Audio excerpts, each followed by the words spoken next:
Eric Porto, presidente do Convention Bureau de Paraty. Bom dia. Não dá para se fazer muita previsão do que está acontecendo, mas já existe um planejamento do Convention para enfrentar essa crise? A gente começou a estudar diante do cenário que a gente tinha anterior à crise, que a gente acha que isso é uma crise, e observar quais eram as necessidades de Paraty e começar a imaginar, né, colocar um cenário futuro do que pode ser, de como poderia reagir o turismo aqui com relação ao coronavírus.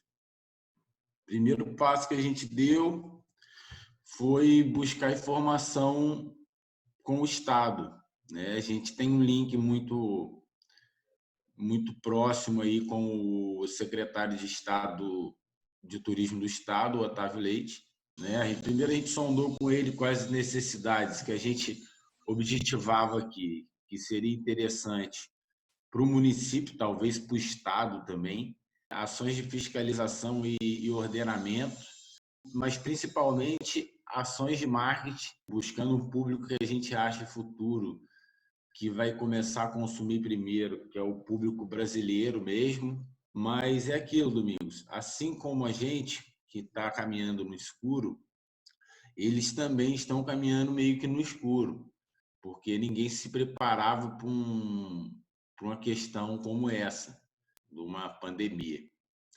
E o que a gente está fazendo é alimentando ele de informações que, para o Convention Bureau, né, na sua maioria aí, empresários, seria o melhor caminho para a gente se manter vivo dentro desse cenário que hoje a gente tem.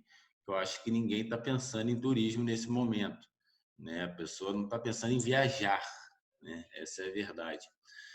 E o segundo passo, né, já é um passo já mais complicado, eu posso dizer assim, que é muita oferta e pouca procura. E como que pode reagir o nosso mercado aqui? Que é a questão dos ordenamentos. A gente tem, por exemplo, as OTAs, que são essas empresas que alugam pousadas pela internet, como a Booking, Hotel Urbano e tal. Essas empresas, elas colocam à venda no seu site qualquer empresa ou qualquer pessoa. Ou seja, vou dar um exemplo, o município, eu me cadastrei no município, sou uma empresa legal, tenho o cadastro, tenho toda a documentação do bombeiro, tudo que precisa, o alvará, e abro a minha pousada. Eu tenho toda uma logística de custo, de planejamento, né, de funcionários que vivem da empresa, e isso me gera um, um custo que a empresa que não é regular, ela acaba não tendo isso, e acaba ela também não participando da questão monetária da cidade, onde a gente também deixa os nossos impostos com a empresa privada, correto? Quando entra, em sua maioria, essas pousadas, hotéis, casas particulares, fazendo ofertando esses produtos nesse site, isso também ajuda a depredar, eu posso dizer assim, o nosso bem do turismo, né? Porque você já começa a ter uma disputa desleal com um ator que você não consegue impor nenhuma ordem nele, porque ele é irregular. Então, ele põe a placa do tamanho que ele quer, ele aluga no valor que ele quer alugar, ele trata o cliente da maneira que ele quiser tratar, porque o cliente vai na internet, ele é irregular, ele é invisível. Então, esse fator também a gente teme muito, porque já é um problema aqui. Não é assim, as pessoas não podem trabalhar, mas elas precisam estar dentro desse ciclo de necessidades que existe para você estar no meio turístico de uma maneira ordenada. Um estabelecimento que tem um custo operacional não pode competir com o mercado marginal. Isso não acontece só no turismo, isso acontece em vários setores.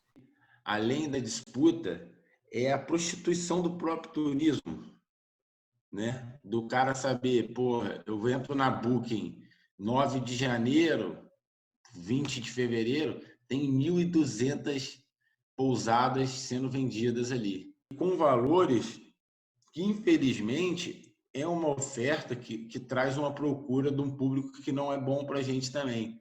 Você tem 100 trabalhando corretamente, de uma maneira que faz com que o turista volte, retorne, tenha uma satisfação do que ele viveu aqui, e você tem uma grande maioria que apenas está pensando em botar o dinheiro no bolso no momento ali, né? E depois não tem aquele pensamento no amanhã, se amanhã vai ter aquele público.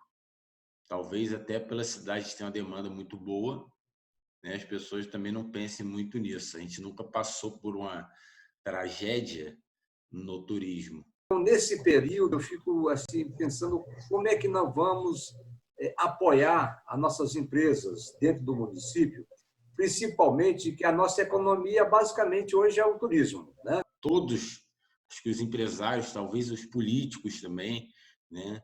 Ou uma outra classe, qualquer outra aí, os trabalhadores e tal. A gente está trabalhando tudo com a projeção obscura. O governo não apresentou metas, nem nenhuma realidade para a gente, nenhum programa, né, que realmente abraçasse o pequeno, médio e grande empresário.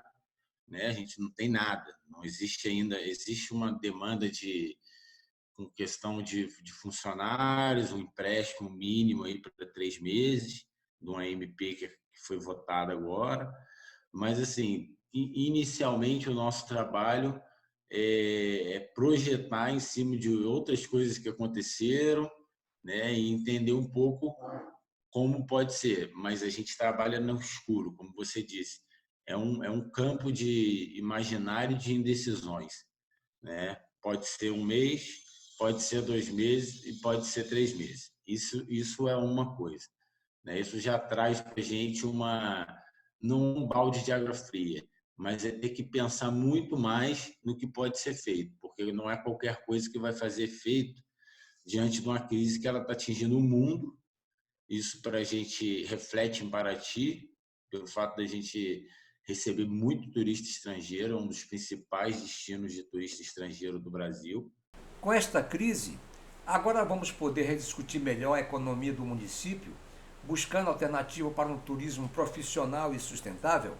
Fazendo um prognóstico de como a gente estava hoje no turismo, é um trabalho árduo para frente, né? Porque a gente não estava bem. A gente já vinha numa escala né? Não de declínio, que é natural também. A gente teve o auge lá, e aí, se você não faz um trabalho de conscientização mesmo do turista e tal, a coisa declina.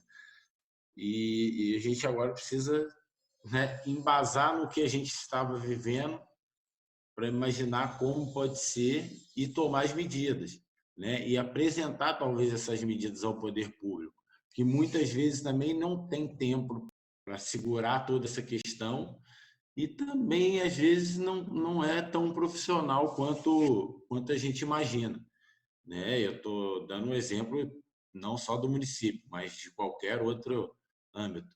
A gente vê a negligência no tratamento do Covid, que foi, a meu ver, pessoal, uma negligência inicialmente do governo federal.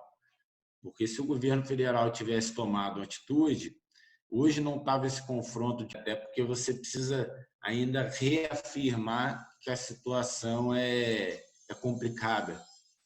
Já estávamos sabendo que é complicado, mas aí você tem que ainda trabalhar, gastar essa energia para reafirmar isso.